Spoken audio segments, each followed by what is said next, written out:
नमस्कार। म चाहिँ शीतल भट्ट। मेरो घर चाहिँ अझै मेरो गाउँपालिका हो। म चाहिँ राष्ट्रिय कृषि आधुनिकीकरण कार्यक्रममा चाहिँ कार्यरत छु। म तपाईँहरूलाई चाहिँ आज यो थोपा सिँचाइ ड्रिप इरिगेसन सम्बन्धी चाहिँ केही कुरा चाहिँ तपाईँहरूलाई जानकारी दिन गइरहेको छु। यो एउटा के भयो कि हाम्रो धेरैजसो किसानहरू चाहिँ व्यावसायिक तरकारी खेती गर्ने, त्यो चाहिँ व्यावसायिक तरकारी खेती हुन लागेको किसानहरूले चाहिँ एउटा हामीसँग चाहिँ कृषि प्राविधिकसँग चाहिँ एउटा सधैँ चाहिँ उहाँहरूले चाहिँ यो ड्रिप इरिगेसन चाहिँ कसरी जडान गर्ने र यसको चाहिँ फाइदा के हुन्छ भनेर चाहिँ उहाँहरूले चाहिँ भनिराख्नु भएको थियो। यो बारेमा चाहिँ मैले आफ्नो भिडियो मार्फत चाहिँ सम्पूर्ण कृषकहरूलाई चाहिँ जानकारी गराउने कोसिस गरिरहेको छु। यसमा चाहिँ हाम्रो खासमा चाहिँ के छ कि थोपा सिँचाइ यो हाम्रो इजरायलबाट चाहिँ सुरु भएको हो। थोपा सिँचाइ चाहिँ र आधुनिक थोपा सिँचाइ चाहिँ हाम्रो जर्मनदेखि चाहिँ सुरु भएको हो। सन् 1960को दशकतिरबाट चाहिँ सुरु भएको हो। र यसको चाहिँ पहिला चाहिँ खास यसको उद्देश्य चाहिँ के हो भनेपछि हाम्रो चाहिँ जो परम्परागत तरिकाले चाहिँ सिँचाइ गरिरहेका छौँ त्यो सिँचाइ गर्ने तरिका र यसको चाहिँ लगभग तपाईँको चाहिँ 60% चाहिँ पानी बचत हुन्छ। हामीले जो सिँचाइमा प्रयोग गरिरहेको पानी हुन्छ त्यसपछि तपाईँको चाहिँ झारपातहरूको चाहिँ समस्या कम हुन्छ। रोग किराहरू चाहिँ को पनि नियन्त्रण, धेरै रोग किराहरू पनि आक्रमण गर्ने भएन।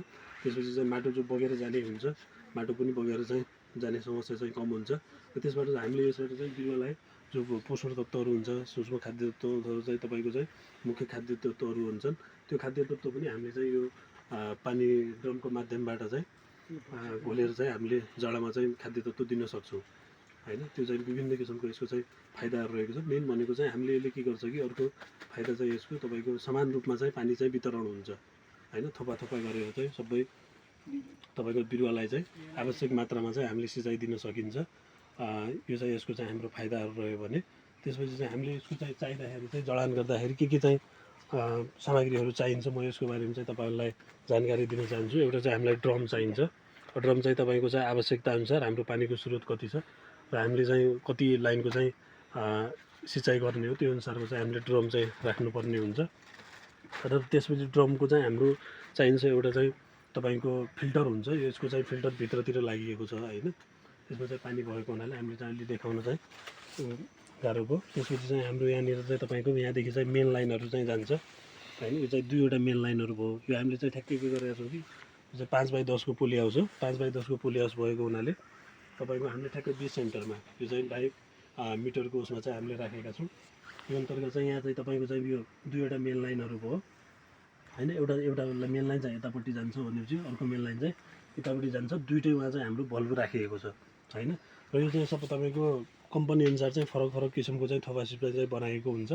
र यसमा चाहिँ तपाईँको कसैमा चाहिँ एउटै लाइन यहाँदेखि जाने हुन्छ, तलबाट चाहिँ हाम्रो डिस्ट्रिब्युटेसन हुन्छ लाइनहरू होइन। र तपाईँको चाहिँ यसमा चाहिँ तपाईँको के छ कि यहीँबाटदेखि चाहिँ 2वटा लाइनहरू छ होइन। र यो चाहिँ तपाईँको यहाँदेखि हेर्दाखेरि यो 2वटा लाइन भयो। एउटा लाइन यता जाने, एउटा लाइन उता जाने। यहाँ तपाईँको खोल्नुभयो भने यसरी चाहिँ यो लाइनमा चाहिँ पानी जान्छ र यहाँ खोल्यो भने यहाँदेखि चाहिँ यो भल्भ हो होइन, खुला बन्द गर्ने। पानी यदि चिस्यान माटोमा बढी भयो भने हामीले यसलाई चाहिँ बन्द गर्छौँ होइन। यदि चाहिँ तपाईँको चिस्यान कम छ होइन, हामीले चाहिँ सिँचाइ दिनु पऱ्यो, नियमित समयमा चाहिँ दिनुपर्छ भने यसलाई चाहिँ हामीले खोलेर चाहिँ हामीले सिँचाइ दिन सकियो होइन। यो कुराहरू हो। यहाँदेखि चाहिँ मेन लाइन भयो। यो यतातिरको यो चाहिँ हाम्रो शाखा लाइन हो। यहाँदेखि तपाईँको उतासम्मको चाहिँ यो चाहिँ शाखा लाइन हो, यहाँसम्मको होइन। र त्यसपछि यो चाहिँ हाम्रो लेटरल लाइनहरू हुन् होइन। यो भनेको चाहिँ हाम्रो जो चाहिँ हामीले यहाँ बिरुवा लगाउँछौँ होइन, यो चाहिँ हाम्रो शाखा लाइनहरू भयो। र यहाँ चाहिँ तपाईँको के हुन्छ कि यहाँ चाहिँ यो ड्रिपर छ होइन। यो ड्रिपरलाई सराउनु पनि मिल्छ होइन। यहाँदेखि चाहिँ तपाईँको के हुन्छ कि थोपा थोपा ड्रप गरेर चाहिँ तपाईँको बोटको बिरुवामा चाहिँ पानी जान्छ होइन। यसरी चाहिँ भयो। र यसले गर्दाखेरि तपाईँ के हुन्छ कि आवश्यक मात्रामा चाहिँ हामीले सिँचाइ दिन सकियो। अब कुनै ठाउँमा चाहिँ के हुन्छ कि यो ड्रिपरलाई चाहिँ यताउता चलाएर तपाईँको बढी सिँचाइ पनि दिन सक्ने, यसको चाहिँ पानीको मात्रा चाहिँ बढी पनि दिन सक्ने जस्तो बनाएको हुन्छ। यसमा चाहिँ त्यो किसिमको चाहिँ छैन होइन। यो चाहिँ तपाईँको थोपा थोपा गरेर चाहिँ जान्छ। म तपाईँलाई यो चालु गरेर देखाउनु पनि यसरी चाहिँ यो ड्रिपरलाई चाहिँ हामीले सार्नुपर्ने हुन्छ। यहाँ चाहिँ देख्न सक्नुहुन्छ यसरी चाहिँ तपाईँको होइन टिपबाट चाहिँ ड्रिपरले चाहिँ पानी चाहिँ बिरुवाको ठाउँमा चाहिँ गइरहेको हुन्छ। अब एउटा कुरा अर्को पनि छ, जस्तो हामीले यदि यो चाहिँ हामीले 2वटा लाइन चाहिँ यहाँ राख्यौँ होइन, तर कहीँ चाहिँ तपाईँको एउटै लाइन पनि राखिएको हुन्छ होइन। त्यसमा चाहिँ के एउटा फरक चाहिँ के हुन्छ कि हामीले चाहिँ तपाईँको कति एउटा ड्याङको चाहिँ कति सेन्टिमिटरको ड्याङ बनायौँ, हामीले चाहिँ बिरुवा लगाउने दूरी कति हो, ठ्याक्कै त्यो मात्रा अनुसार चाहिँ हामीले यो 2 लाइनको चाहिँ अथवा तपाईँको राख्नुपर्ने हुन्छ। यदि हामीले चाहिँ तपाईँको होइन 5 बाई 10 को पुलिहाउस बनाउँदैछौँ भने हामीले चाहिँ यसमा गरेको के हो भने चाहिँ 25 सेन्टिमिटर जति हाम्रो किनारतिर बाटो भयो त्यहाँ पनि हामीले काम गर्नुपर्छ त्यस लाइनमा होइन। त्यसपछि 50 सेन्टिमिटरको चाहिँ यो यो एक ड्याङदेखि अर्को ड्याङको दूरी भयो, 70 सेन्टिमिटरको ड्याङहरू छन् होइन। अनि त्यसपछि बोर्डदेखि बोर्डको दूरी चाहिँ हामीले तपाईँको 60 सेन्टिमिटर अथवा 45 सेन्टिमिटर चाहिँ राखिरहेका छौँ होइन। यो चाहिँ मेन लाइन हो। यसरी चाहिँ तपाईँको चाहिँ पछि गएर अब एकछिनपछि यो मल्चिङ प्लास्टिक हालेर यसमा हामीले बिरुवा पनि ट्रान्सप्लान्ट गर्नेछौँ।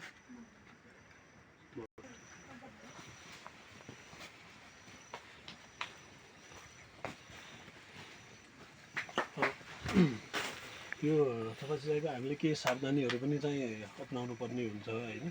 अब यो के हुन्छ कि हाम्रो यताबाट चाहिँ हामीले मलहरू केही पनि प्रयोग गर्दाखेरि घुलिने जो मलहरू हुन्छ अथवा चाहिँ सफा पानी तपाईँको चाहिँ त्यसमा चाहिँ ढुङ्गा भयो बालुवाहरू चाहिँ नभएको चाहिँ राख्नुपर्छ। र अर्को कुरा चाहिँ तलतिर हामीले यो फिल्टर हुन्छ, यो फिल्टरलाई पनि सफा गर्नुपर्ने हुन्छ, त्यहाँदेखि यो भल्भहरू छन् यहाँ पनि तपाईँको चाहिँ केही होइन तपाईँको चाहिँ माटोका कणहरू अथवा चाहिँ तपाईँ बालुवाको कणहरू भयो होइन, तिनीहरू आएर चाहिँ यहाँ लगेर ब्लक हुनसक्छ, त्यो पनि हेर्नुपर्छ। अर्को कुरा चाहिँ यो ड्रिपहरूलाई पनि यहाँ चाहिँ माटो हुन्छ तलतिर होइन, कहीँनिर तपाईँको चिम्टैलो माटो अथवा चाहिँ त्यस्तो छ भने यो चाहिँ यो ड्रिपरहरू यहाँ राखेका छौँ हामीले होइन। यसमा पनि तपाईँको चाहिँ कहिलेकाहीँ माटो कणहरू फेरि यो बन्द हुने गर्दछ होइन। यसलाई पनि हामीले चाहिँ के गर्नुपर्छ कि समय समयमा चाहिँ चेक गरेर राखेर सफा गरिराख्नुपर्ने हुन्छ। यो हाम्रो सागा लाइनको पनि तयार राख्नुपर्ने हुन्छ। पछि अर्को सावधानी पर्ने कुरा चाहिँ के हुन्छ कि यो हामीले चाहिँ यो पाइपहरूलाई चलाउँदाखेरि पनि एकदमै सावधानीपूर्वक चाहिँ होइन चलाइराख्नुपर्ने हुन्छ। यदि हामीले जथाभावी चलाउने कोसिस गऱ्यौँ भने यो चाहिँ नरम हुन्छ, एकदमै टुट्ने अथवा भाँचिने सम्भावना पनि धेरै हुन्छ होइन। यो एउटा पार्टहरू पनि बिग्रियो भने दोस्रो पार्ट हामीले चाहिँ मगाउन गर्नुको लागि चाहिँ समस्या हुन्छ। अर्को कुरा चाहिँ यो अलिक महँगो पनि हुन्छ होइन। तर त्यो के हुन्छ कि एकदमै उत्पादन पनि तपाईँको अघि मैले त्यो कुरा चाहिँ छुट्यो, लगभग हाम्रो 50% जो हामीले परम्परागत रूपमा लगाउँछौँ त्योभन्दा चाहिँ 50% पनि तपाईँको के हुन्छ कि बढी उत्पादन हुन्छ त्यसरी लगाउँदाखेरि। त्यो पनि चाहिँ एउटा चाहिँ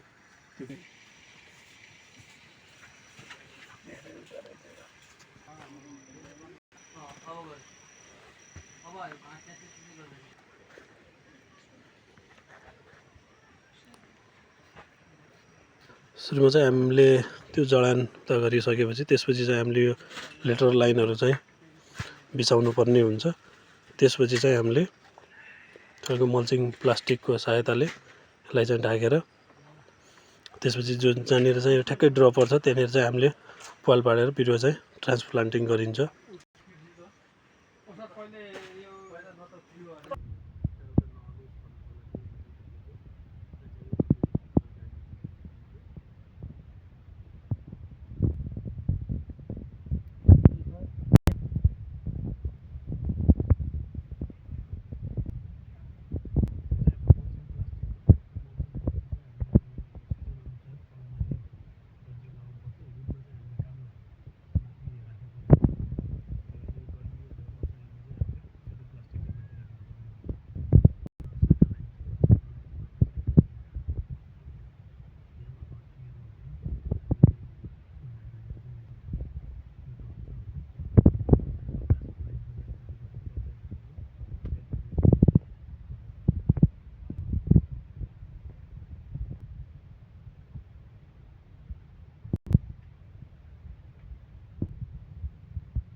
दुईवटा लाइनमा चाहिँ हो यो ड्याङ चाहिँ हाम्रो लगभग तपाईँको 70 देखि 80 सेन्टिमिटरको ड्याङ छ। र यसमा चाहिँ हाम्रो एउटा बोर्डदेखि अर्को बोर्डको दूरी चाहिँ लगभग तपाईँको 60 सेन्टिमिटर जति चाहिँ एक बोटदेखि अर्को बोटको चाहिँ दूरी रहेको छ।